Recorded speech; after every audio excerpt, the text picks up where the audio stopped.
matter what hour your clock strikes, here it's always Halloween.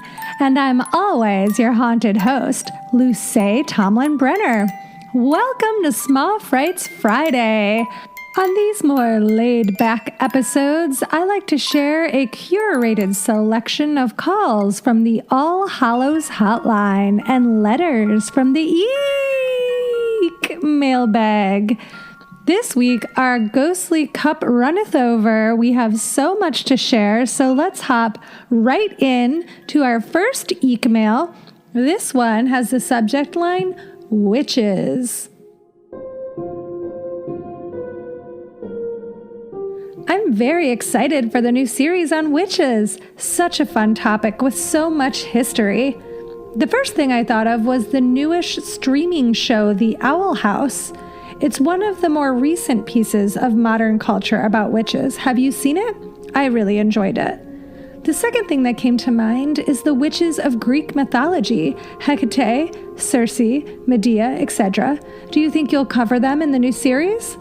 Hecate sounds a lot like the name of the Egyptian god of magic, Heka. I'm not sure if there's a connection, though. It's interesting that magic is such an important part of so many cultures. Anyways, I can't wait for the new series. Love, Drew. And Drew also recommended that we all check out the podcast, Let's Talk About Myths, Baby, which is actually a podcast I really like. So that was very thoughtful of you. We were on the same wavelength, Drew. She specifically mentioned that the podcast has an episode about Hecate. So I haven't heard that one in particular. So I'm excited to check it out. And all of the lanterns out there in Halloween land should listen to it as well. I did do a little bit of research on the background of Heka and Hecate. So just to fill all of the lanterns in who are not familiar with them, Heka is one of the oldest gods of Egypt. He was recognized as early as the pre-dynastic period in Egypt, which was from 6,000 to 3,150 BCE. So we're talking the 60th century BCE. We've never gone that far back in history on this podcast before. He is, like Drew said, the god of magic and also the god of medicine in ancient Egypt. And not only was he the god of magic, but he was the personification of magic itself. He was primarily mentioned in medical texts and in magical spells and incantations. And because of this, he was relegated to the realm of superstition rather than religious belief. But that being said, he was regarded by ancient Egyptians as the power behind the gods whose names and stories have become synonymous with Egyptian culture. Now, Hecate is the goddess of Greek mythology who was capable of both good and evil and was recognized in the 5th century BCE. So 60th century versus the 5th century. So wildly different time periods. There's ancient and then there's ancient. So Hecate was especially associated with witchcraft, magic, the moon, doorways, and creatures of the night, such as hellhounds and ghosts. She's often depicted with a torch because she's out there in the night. And oftentimes in sculpture, she'll be shown with 3 faces representing her role as the guardian of crossroads. So very different time periods, Greek, Egyptian. There was an interesting, so my first thought was like, oh, wow, like the Greco-Egyptian world wasn't until much closer to Common Era. So I don't even know how these two would have intersected. Like it seems like Hecate would have come before the Greeks even interacted with Egypt. However, I did learn that in the 7th century BCE, the city of Neurocratis was founded in ancient Europe. And it was the first, and for much of its early history, the only permanent Greek colony in Egypt. And it was the symbiotic nexus for the interchange of Greek and Egyptian art and culture. So 7th century, a couple centuries before Hecate was kind of a part of the Greek mythology. So it could be possible that Hecate was inspired by Heka. But in doing my own digging further, I've not found any scholarly or historical evidence that the two are linked. However, lots of kitschy, witchy websites do like to connect them. According to researcher and folklorist David Rankine, he's the author of Heka, The Practices of Ancient Egyptian Ritual and Magic. Heka and Hecate are not etymologically related. He writes that the only real connection is that they're both associated with magic in their own ways. So there you have it. Hecate and Heka, probably not connected, but I'm going to post links in the show notes of where I was pulling research from, so you guys can do your own reading on that as well. I, like you, Drew, and I'm sure a lot of the lanterns as well, I'm definitely interested in both Greek mythology and Egyptian history and religion and its connection to witches. I'm still in the middle of researching and shaping the next chapter on witches, but I can tell you I'm focusing on the history of witches as they are connected to Halloween. So I have to have this narrow scope. It allows me to stay focused while I'm searching through scholarly articles and books and websites, and it ensures that this podcast doesn't morph into a brand new program called It's Always Witches, because there's an endless amount of fascinating witch history spanning the world and dating back to antiquity, as we see here with Hecate. But you're quite right when you say that magic has been very important to so many cultures. I mean, it's wild just starting to dig in and figure out a foothold and how to shape everything for this next chapter. I mean, the history of all witches would span a multi-volume book, and it would be in crushed red velvet hardcover, and it would have gilded edges, and I would buy it and read it on and off for several years, but mostly I just admire it on my bookshelf. But yes, I'm not writing that multi-volume book. This is probably going to be another 5, 6, maybe 7 episode series, an hour to 2 hours on witches. So there will be a little bit more of a narrow focus. I might not hit everything that we want to learn about witches, but I am planning on doing this podcast for a long time. So I would love to be able to revisit all of these subjects to dig deeper and go further when the opportunities arise. But for the time being, I'm still very much in the beginning, and I hope to have a new first episode out for you guys here in a couple of weeks, and then we'll have a better idea of our starting point when it comes to witches. But please, thank you so much, Drew, for writing and asking. I got to go down a fun rabbit hole with the Greek and Egypt mythology there. That was really fun. And I would love, all the other lanterns, write in, let me know what you're interested in.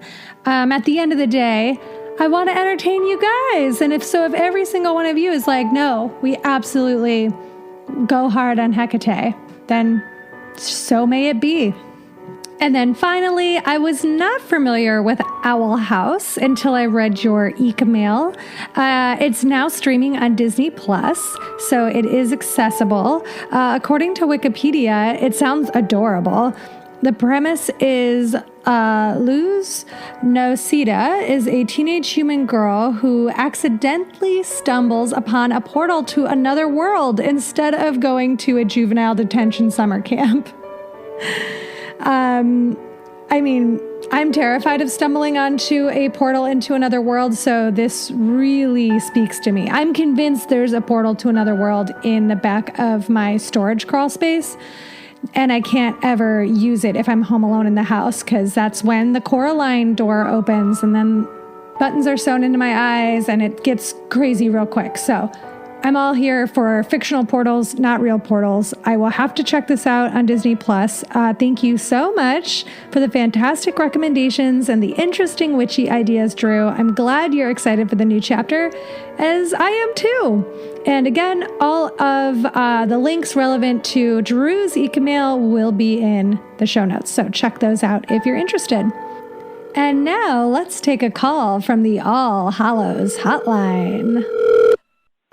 Good morning. I was just listening to trying to catch up to the podcast, and you were just telling a story about getting 7 cents as a trick or treat in your trick or treat bag. I'm wondering if perhaps it was a superstitious way of him trying to help the children ward off evil spirits, as the number 7 is related to biblical thoughts and being the Lord's number and whatnot. So just a thought. Anyways, thanks for everything. Keeping us company out here. Appreciate you.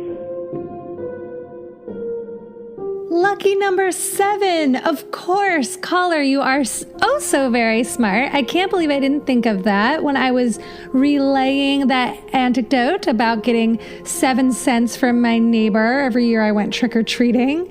Of course, it didn't mean anything to me then, but I'm surprised retelling it. It didn't pop into my head. I was Googling to read a little bit more about the background of 7 and its biblical representations, and I found a Psychology Today article that talked about 7 being like a huge number in all different cultures, which I found really interesting. It talks about how it's been significant since ancient times, and the 7 wonders of the world, the Great Pyramids, the Hanging Gardens, the Temple of Artemis, the statue of Zeus at Olympia, the mausoleum of the Halicarnassus, the Colossus of Rhodes, and the Lighthouse of Alexandria. Wow. Those are a lot of things I've heard other people say, and I thought that I'd have no problem reading them, and I had a huge problem reading them. Yes, the 7 wonders of the world. Of course, the Old Testament, God created the world in 6 days. He rested on the 7th. But then the New Testament, the number 7 symbolizes the unity of the 4 corners of the earth with the Holy Trinity. Never heard of that in my life. And the number 7 is also featured in the book of Revelation. 7 churches, 7 angels, 7 seals, 7 trumpets, and 7 stars. Plus, the Quran speaks of 7 heavens, and Muslim pilgrims walk around the Kaaba in Mecca 7 times. And in Hinduism, there are 7 higher worlds and 7 underworlds. And then in Buddhism, the newborn Buddha rises up and takes 7 steps. So it's not just in Christianity, and I had no idea. So I thought this was so fascinating. Thank you so much for bringing this to my attention, caller. I'm going to drop this link into the show notes because there's some other fascinating information in there. And now I'm going to think of my 7 cents that I had as a lucky charm that he gave me. Maybe that's why I've always been so blessed by the best Halloweens. So happy to hear you're enjoying the podcast, caller, and I hope you have a fantastic rest of the week filled with all kinds of lucky 7s. All right, up next is a new EEEEKmail. The subject line is a trick-or-treat story for Luce. Why, thank you. You know I love the trick-or-treat stories. All right, here we go. My entire life until I was 14, I spent Halloween in the suburbs trick-or-treating. Then there was a regrettable middle school phase where I was peer pressured into thinking trick-or-treating was just for kids, so I stayed home and handed out candy. Then I went back to trick-or-treating. Very smart. When I was 14, a friend I had only met that year invited me to go trick-or-treating with her. She lived in a much more rural area than I did. I didn't think that would make Halloween night too different, but I was wrong. I knew houses in the sticks were much further apart, but for some reason, I didn't make the connection that this would make going house to house for candy a very different experience. By the way, so you can picture it, my costume that year was a cow. All right, writer, I need to know if you picked the cow because you knew you were going to do rural trick-or-treating, or if you had already decided on the cow as your costume for that year and you just happened to go rural trick-or-treating. Very funny to me. All right, the letter continues. In the suburbs, all the houses are close together. It's an easy walk, well lit, high population, but out among the farms, everything was different. First off, we didn't walk. Her parents drove our small group between houses, which was necessary since they were all so far apart, and because the roads between them were completely unlit. The only light was the stars and the moon, which made for a much spookier experience. Rural areas also do decorations differently. In the suburbs, there were the normal pumpkins, fake tombstones, stuff in the windows, and there was some of that in the sticks too, but everything was so much bigger. They had decor that would have been impossible to pull off in the burbs. For one, the pumpkins are huge. It really pays to know pumpkin farmers. They're also able to use the darkness and ample space to craft a truly spooky experience. To this day, one house especially stands out in my memory. There was a long driveway lined with tall grass, and along the way there were scarecrows made of old clothes with stuffed burlap heads towering over us as we walked up to the house. They were absolutely terrifying. It was such a contrast from the store-bought scarecrows I normally see. Several houses had scarecrows that were actually people standing still until we were right up next to them, then they would jump out at us. Between that and the tall fields of corn everywhere, we got plenty of scares that night. After trick-or-treating, we went to a party at a barn. It was so old-fashioned, there was actually apple bobbing. For those who have never tried it, apple bobbing is so hard. The only way to get one is to wrestle it to the bottom of the tub with your mouth so you can push it against the bottom with enough force to actually bite into it. If you ever host an apple bobbing, make sure you provide towels like these people did. Otherwise, guests will have wet hair all night. This was definitely one of the best Halloweens of my childhood. Thanks, Allison. Allison, what a fun night. I have always wondered about rural Halloweens, and, I hadn't thought of that either until I was in high school talking to friends who came from more rural areas, and they told me about how they either didn't trick or treat, or they drove into the suburbs, or they just did it in their, farm area. And it made me feel so sad for them that they were missing out on that walking house to house. But you really painted a spooky, fun picture of walking through scary fields and how you can do so much more with that space. So if we have any lanterns out there who grew up on farms or in more rural areas, and you have that different trick-or-treating experience, I would love to hear firsthand from you as well. And yes, Allison, apple bobbing is so hard. I never tried it until I was a grown-up, and a friend had a Halloween party a few years ago here in Los Angeles where she had apple bobbing. And I was like, oh yay, apple bobbing, so cute. I immediately was like, wait, this is it? You're just your mouth is just open in this bucket of water, drooling into it, where then every other person's mouth goes in and drools into it. It's kind of gross. But I never thought about it until I was actually doing it, just slobbering all over my face. And yeah, you're just chomping after this apple that just continues to float along in the tub. I did not know that was the trick. That makes sense. I have bangs and that I have to style, not to sound like the most vain person in the world, but I try not to dunk my entire face into pools of water at large social events as an adult. But yeah, so of course you have to put your whole face, your entire head into the tub to actually get an apple. That's the kind of thing that you can do as a child because you're I want an apple. Once you get old enough to buy your own apples, you're not going to get your whole head wet for it. You're I'm just going to head to the Stop and Shop and get an apple for 15 cents. What, am I 1,000 years old? I'm sure they're at least $1 now.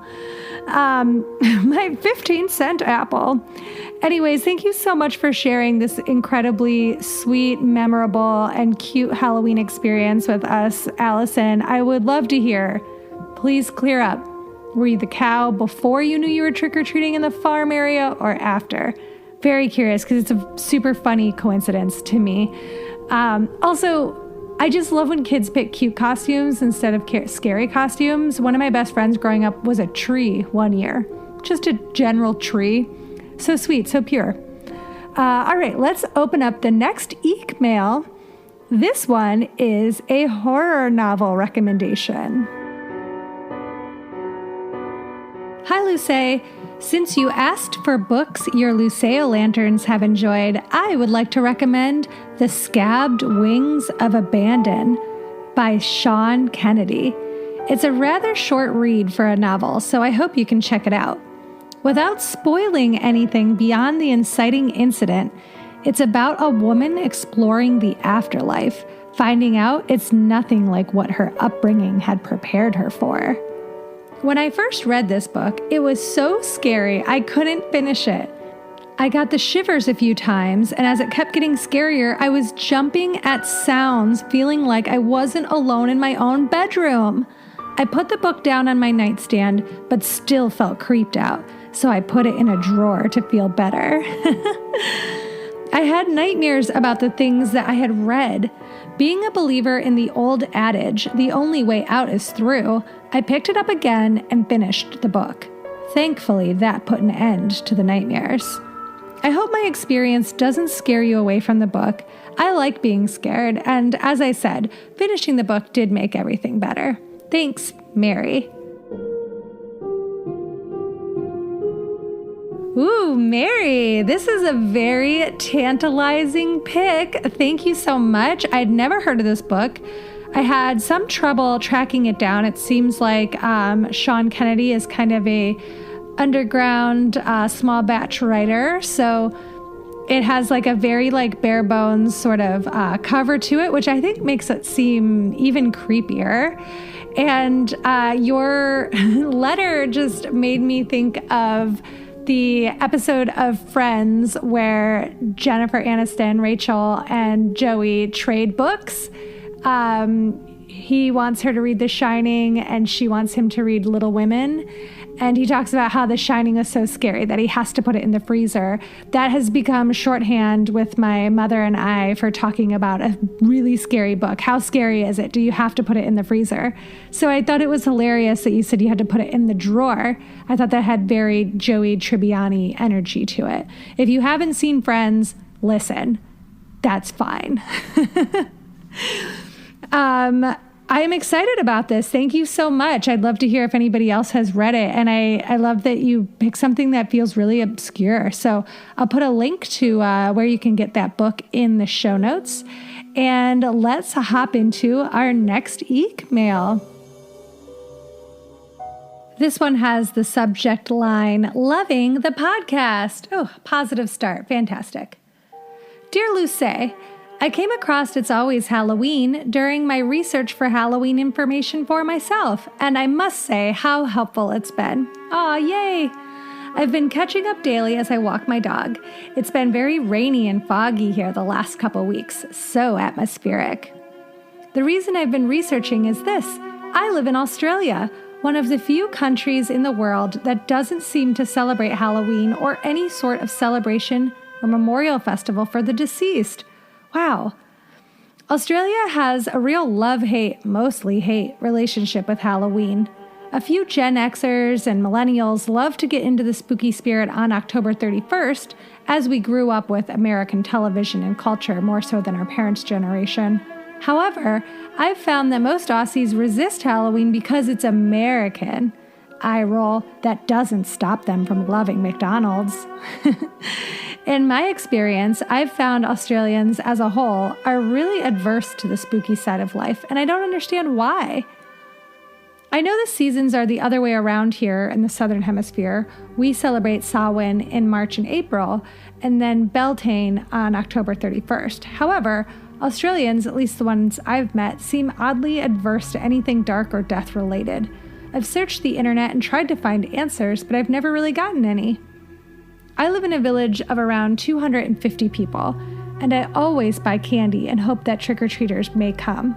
Last year, in 2020, we only had one group, but the year before that, we only had 3. It was so disappointing to my 9-year-old son and I, who dressed up and set up decorations. A lot of people in Australia cite stranger danger as a reason to oppose trick-or-treating. However, after I first moved into my small town 5 years ago, kids with their parents trick-or-treating was a great way for me to meet my new neighbors. I also wanted to comment on the Urban Legends episode. As I was listening, I thought, gosh, this sounds so familiar. Then I remembered a similar urban legend and experience is mentioned in Shaviza Woods' book, Things to Do When You're a Goth in the Country. Perhaps the author grew up in that same area as the caller. Keep up the great work and keep it spooky. Sephora. Wow, Sephora, thank you so much. It's so awesome to hear from an Aussie. We actually just had another Australian, a friend of mine actually, hi Rachel, sign up for the Patreon. And so I know I have 2 Aussie listeners for sure. I have to tell you, I have a huge crush on your country/continent. And I visited, it's one of the only countries I've ever been to, Australia, Canada, and New Zealand. And I went in 2002 and I have wanted to come back ever since. It's one of my favorite places I've ever been to. But I must say that since learning that Australians don't really celebrate Halloween from an Aussie friend of mine who moved here, I was quite disappointed and very just like, that breaks my heart. Like, when I first read your email, I got it when I was driving home from the beach in Santa Monica. Isaac and I went there over the weekend, and we were driving home, and I was reading your email out loud to him, and I started tearing up, just thinking about your sweet little 9-year-old boy not being able to experience Halloween after all the gussying up, the preparing with decor and costumes. It's just so sweet, and you just put so much energy into it that not have anything really come from it. It just makes me feel so sad. You guys deserve the Halloween that you're prepping for.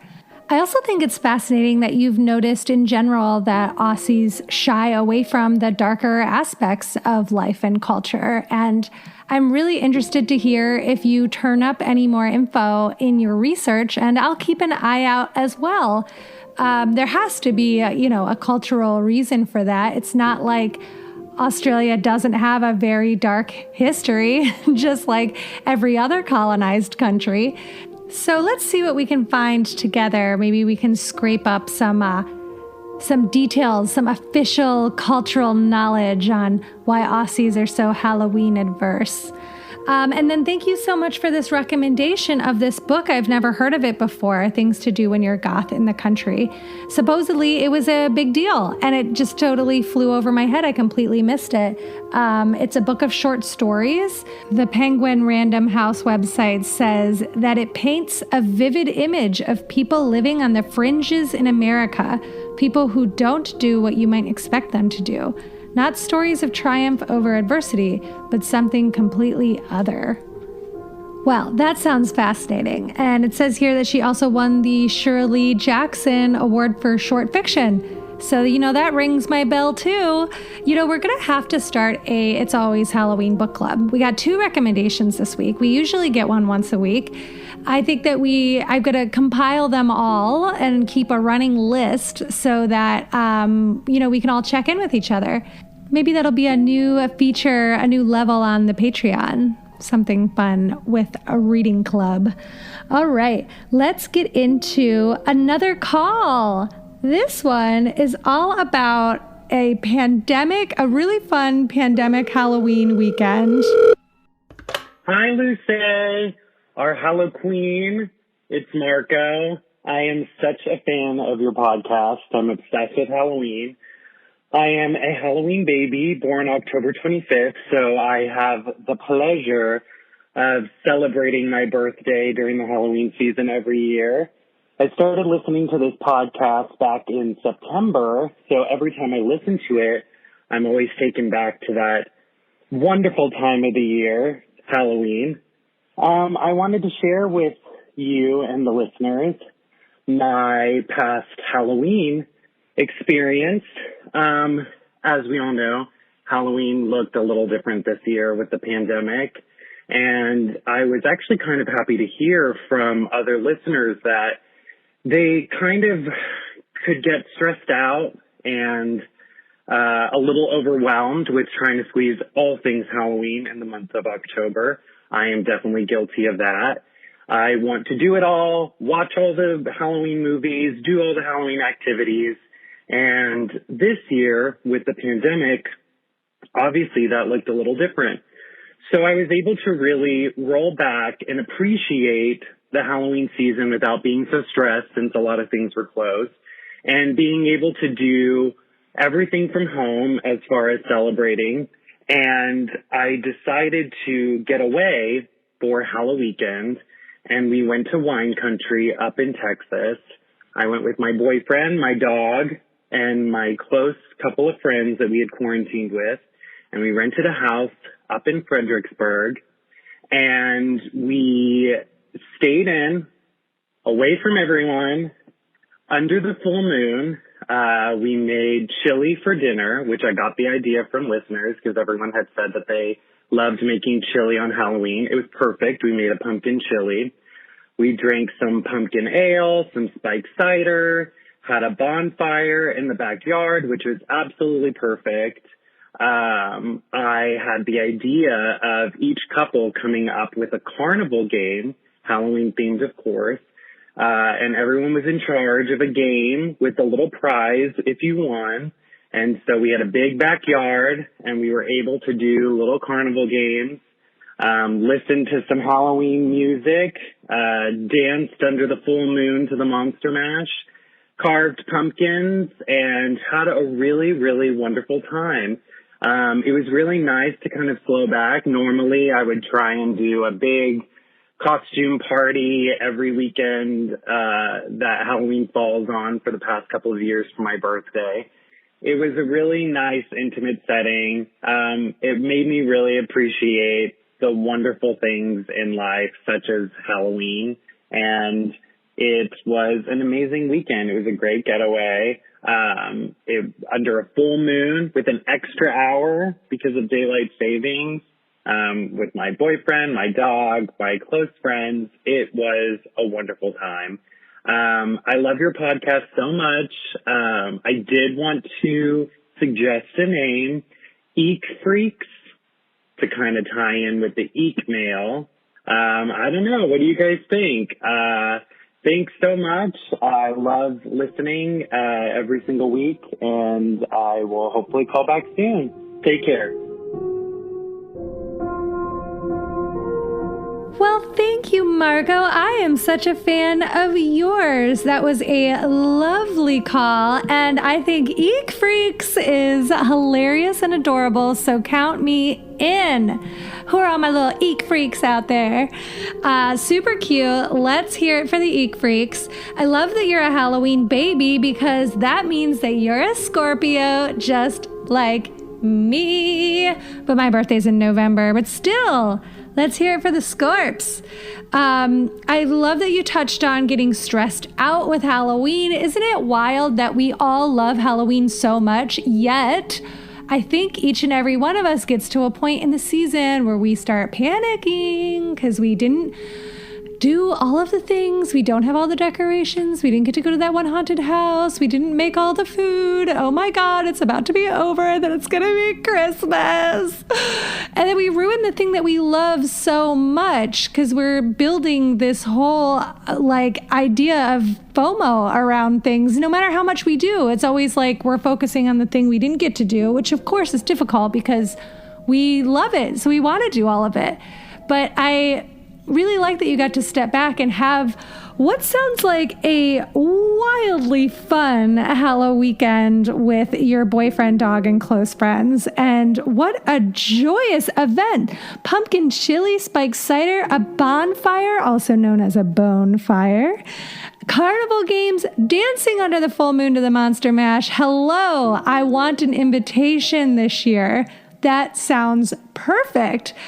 And I think it's great. I want us all to kind of channel that energy that we felt this year, since we were forced to wind down and we were forced to come up with a new way to celebrate, which was a little more low key. Maybe we weren't partying every weekend. Maybe we weren't going to every single event, buying every single thing that we could possibly find at Michael's or Joann's. But let's try to channel it this year. If it's safe to, get back into the swing of our regular Halloween, why don't we try to have a little bit more of the energy of slowing down, enjoying what we're able to do, not maxing ourselves out, not driving ourselves crazy, because we like this. We enjoy this. Let's remember that and not ruin it for ourselves, not like push the enjoyment to a place where none we're mad at it. So that is my personal challenge to all of the Eek Freaks out there this year. Obviously, we have a few months before the intensity of this season jump starts, so we have each other. This could also be a little support group to learn how to appreciate the holiday. I love it, but I just can't enjoy it. Please send help. We will work on this together, folks. Marco, thank you so much for this joyous call. I love hearing about how people spent their Halloweens every year, but I think it's especially interesting to look at 2020 and what we were able to muster. And most of the time, it hasn't been too shabby. So keep those calls coming in. And of course, Marco, we'd love to hear from you again. I have one more. It's not quite an EEEEKmail. It's not quite a call, but it is a tweet from listener Marissa at Grotesque Ego. And Marissa says, on the latest Small Frights, you were talking about something that is both adorable and horrifying. While not exactly the same, my sister and I have been using the phrase adorable for many years to describe things similarly. Marissa, I love this. I really, really loved it in writing. And then I feel like a big dumb sucker for not being able to actually say this horror portmanteau all together. Adorable. I'm going to need you to call into the All Hallows Hotline to say this word out loud. I've had a lot of trouble with words tonight. It's been a long day. How's everyone out there in Halloween land feeling? Marissa, give us a call at the All Hallows Hotline. Tell us more about Adorable. The number is 802-532-DEAD. And that goes for all of you creeps and eeks out there. Let us know if you've got a recommendation that we need, if you want what you want to learn about witches in this upcoming chapter, those trick-or-treat memories, how you spent last Halloween. We want to hear it all. Don't hold back. You can also write us at EEEEKmail, you little Eek Freaks. The address is itsalwayshalloweenpodcast@gmail.com. Plus, check us out on Instagram. Send us a direct message there if you like. It's Always Halloween Podcast is the handle on Instagram. The podcast isn't on Twitter, but I am. If you want to follow me personally, I'm on Twitter and Instagram at LTBcomedy. So other places, other ways to support the podcast, head on over to Patreon at patreon.com/it'salwayshalloween. This Sunday, March 7th at 5 p.m. Pacific Standard Time in America, we are kicking off our unit on witches, our chapter on witches, by watching one of my all-time favorite witch movies, Practical Magic. Is it accurate? No. Is it fun, feminist, and filled with New England beauty and wonder and cable knit sweaters? You bet your bottom it is. So if you want to join in on the live stream and the discussion, please sign up on Patreon. We are accepting new members right up until we start at 5 p.m. on Sunday. So that's patreon.com/it'salwayshalloween. You can also buy merch on Redbubble. So check out our Redbubble store. The links for all of that and everything we talked about on today's podcast are in the episode show notes. So just go right there where you press play. That's where everything you need to know is. Otherwise, hey, this episode of It's Always Halloween was written and researched and performed by me, Luce Tomlin-Brenner, with wonderful help from all of our Eek Freaks, our Halloweenians, our Luceo Lanterns out there who contributed to today's episode. Thank you, all of you. And we couldn't do it without Pete. Wonderful Pete Burns, our sound engineer who does the theme song and the editing and all the sound effects you guys love so much. So thank you, Pete. You can follow Pete at Mittenberries. Make sure you check out his brand new album, In Parallels, that just came out. It's haunting. Hey, if you're enjoying the podcast, you know, a free, easy thing you can do is write us a review on Apple Podcasts. That helps new listeners find us. And it also just cheers me up and makes my day. So thank you so very much for listening to another episode of It's Always Halloween, and come back next time unless the scarecrows are alive and they pull you into their cornfields. Ah!